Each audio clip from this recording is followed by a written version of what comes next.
The Girl Who Married the River Spirit. Before the world was divided by land and sky, there were loves that crossed worlds. Loves so forbidden that they were never written down, only whispered by rivers and remembered by the wind. This is the story of Amara, a young woman whose heart wandered where no human was meant to go. In the village of Iroko, life followed a simple rhythm. People woke with the sun, worked the land, and returned home before nightfall. But there was one rule everyone obeyed without question: never go near the river after dark. The river was ancient, deep, and alive.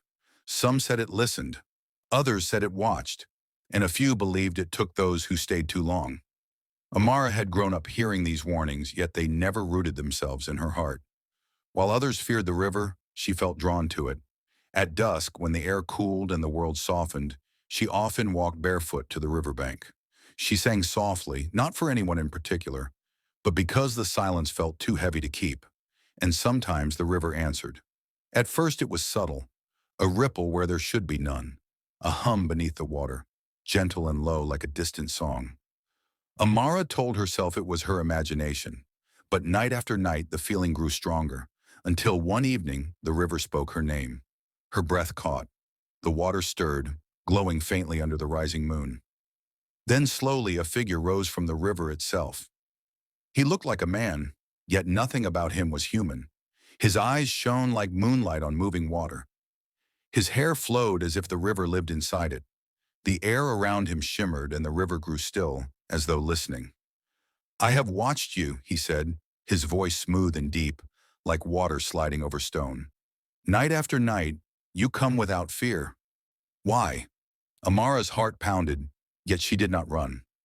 "I don't know," she replied softly. "I feel called.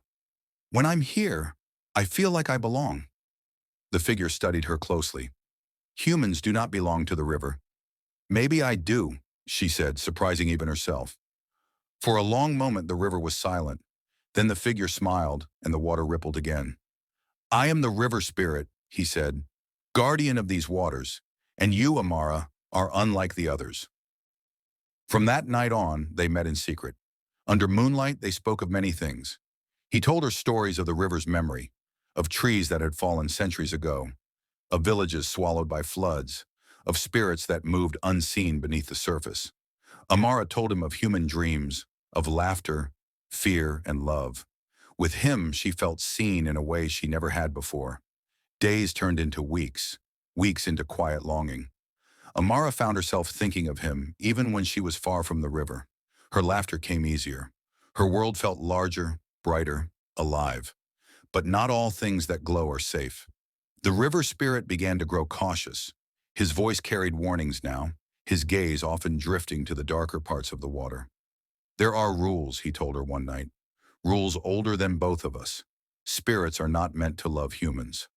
"Then why do you stay?" Amara asked. "Because the river does not forget once it has chosen," he replied. Unseen to Amara, the river had begun to change. Currents twisted unnaturally. Shadows moved where light should reach. Deep below, something watched them with glowing eyes filled not with curiosity, but hunger. The villagers noticed changes too. The river grew louder at night. Children dreamed of water calling their names. Elders whispered of old stories long forgotten. One night, beneath a thin crescent moon, the river spirit spoke the words Amara had both feared and hoped for. "If you love me," he said quietly, "you must leave your world behind. You cannot return as a human. Once you cross into the river fully, there is no turning back." Amara turned toward the village. Tiny lights flickered in the distance. Her home, her family, everything she had ever known. Tears filled her eyes. "I will go," she whispered, "even if it costs me everything." The river responded immediately. The water shimmered brighter than ever before. But beneath the glow, a dark ripple moved against the current, slow and deliberate. Amara stepped closer to the river's edge, and something ancient stirred below, waiting. Story by African and Asian Folk Tales by Sora.